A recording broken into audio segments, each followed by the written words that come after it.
Halo, salam maritim Indonesia, salam Indonesia. Di sini saya Pipin Fahrul Aiman akan membahas mengenai dunia maritim Nusantara hingga menjelang datangnya bangsa Barat ke Nusantara. Ada beberapa pembahasan mengenai pelayaran di Nusantara. Kita mulai dari konsep dan jalur pelayaran Nusantara. Jalur pelayaran sejatinya merupakan suatu jalur yang dijadikan sebagai pusat integrasi kehidupan di Nusantara. Dengan menguasai dan ahli dalam bidang kelautan, serta peduli terhadap jalur laut, menjadikan salah satu upaya menguasai jalur pelayaran.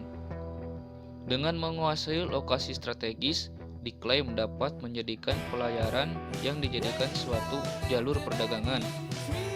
Nusantara sebagai salah satu wilayah dengan kepulauan senantiasa melakukan aktivitas pelayaran dari satu pulau ke pulau lainnya yang berada di wilayah Nusantara. Bicara tentang pelayaran, tentu kita berkaitan dengan apa yang itu namanya laut, pulau, daratan, selat, sungai. Laut sebagai jalur pelayaran, pulau sebagai tempat singgah, pelabuhan sebagai tempat berangkat dan bersinggah para pelayar, selat sebagai laut kecil penghubung antar pulau, sungai sebagai jalur untuk masuk ke wilayah darat yang lebih dalam.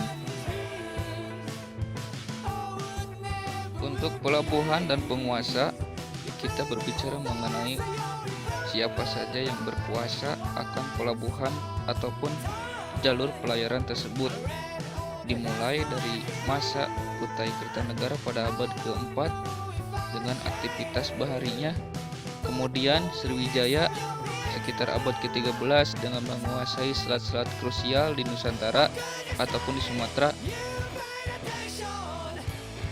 dan juga Tarumanegara serta Sunda yang lebih dahulu menerapkan kultur budaya maritim di Jawa bagian barat. Di Jawa Tengah terdapat Singosari sama menerapkan kultur budaya maritim, kemudian Majapahit yang sejatinya merupakan penguasa lautan Nusantara dengan beberapa pelabuhan-pelabuhan di pesisir utara pantai Jawa. Kemudian Malaka dan Samudra yang menjadi penguasa lintas pelayaran di masa Islam, Demak dan Banten sebagai penguasa Jawa berikutnya, Ternate pengendali komoditas tujuan utama pelayar dari bangsa barat yang berada di timur. Pemerintah negara dan perdagangan pelayaran berbicara mengenai kerajaan-kerajaan yang menguasai lautan Nusantara. Sriwijaya sebagai penguasa beberapa wilayah di Selat Malaka dan juga Selat Sunda menjadikan Sriwijaya sebagai penguasa pelayaran lintas internasional dengan menerapkan kebijakan pajak bagi yang lewat ataupun yang singgah di wilayah kekuasaan Sriwijaya. Kemudian Kerajaan Samudra merupakan kerajaan Islam pertama yang berada di abad ke-14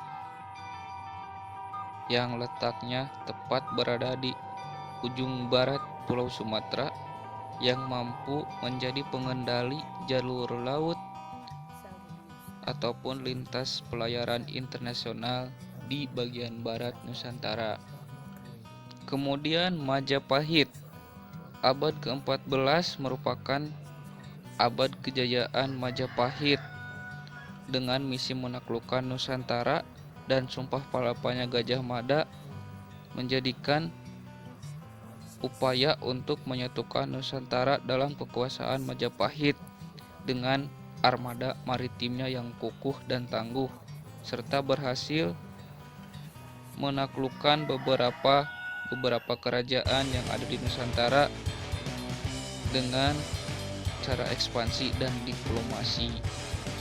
Kemudian Malaka sebagai kota pelabuhan yang kemudian mengklaim diri sebagai kerajaan Islam pada abad ke-15.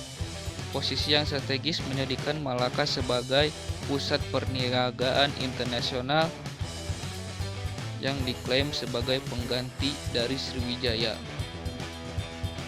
Lalu ada Demak dan Banten sebagai penguasa Jawa pasca Hindu-Buddha berakhir, berhasil menguasai beberapa wilayah Jawa dan juga pelabuhan-pelabuhan yang berada di Jawa sekitar abad ke-16.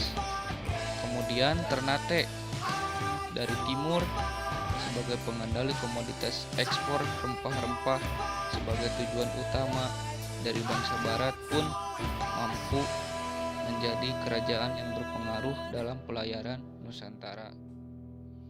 Pelaku perdagangan serta lembaga perniagaan ini masih didominasi oleh para kerajaan-kerajaan penguasa lautan Nusantara pada waktu itu.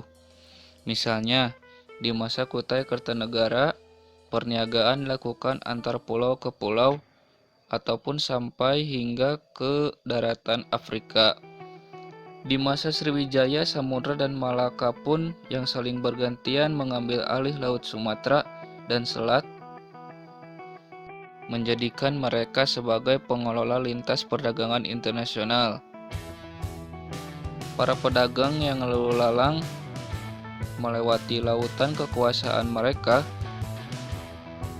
akan dimintai upeti sebagai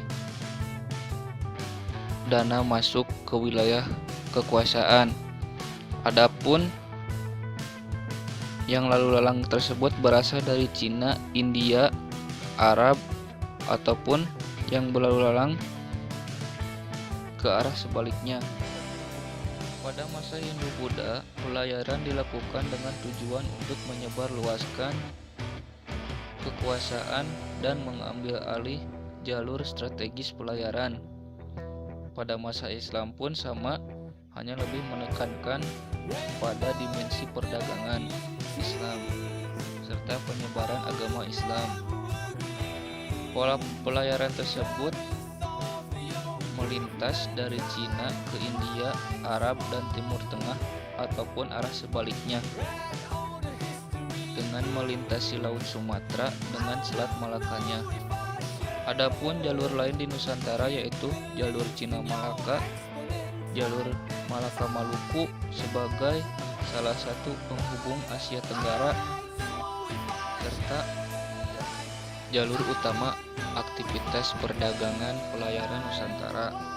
Dengan bermodalkan beberapa komoditas perdagangan seperti rempah-rempah serta kayu-kayu yang dijual kepada pedagang-pedagang dari luar, serta barang dari pedagang dari luar negeri seperti keramik, kain, dan sandang. Demikian pembahasan mengenai dunia maritim Nusantara hingga menjelang datangnya bangsa Eropa